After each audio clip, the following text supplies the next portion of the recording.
అందరికీ నమస్కారం. ఈరోజు కొత్త టాపిక్‌తో మీ ముందుకు వచ్చాను. ఏంటంటే మనం ఆయిల్ డబ్బాస్ అనేవి వాడేసిన తర్వాత పారేస్తాం. కానీ పల్లెటూరులో ఏం చేస్తారంటే ఇదే ఆయిల్ డబ్బాని యూజ్ చేసి రేకు చెట్లు అనేవి తయారు చేస్తారు.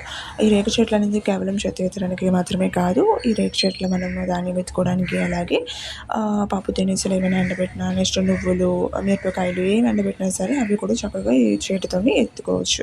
అలాగే ఈయన ఒక్కొక్క చేటుకి నాకు ₹40 కాస్ట్ చేశారు. అలాగే ఈయన ఇవి చాలా స్పీడ్‌గా చేశారు. వితిన్ 10 మినిట్స్‌లో ఒక చార్ట్ అనేది చేశారు.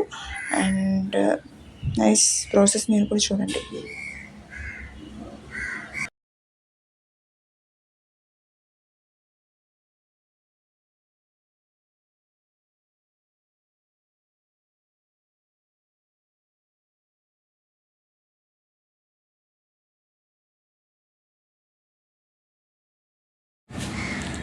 అండ్ ఫైనల్లీ చైర్ అనేది రెడీ అయింది. సో ఈ చైర్ నేను తీసుకుంటున్నాను.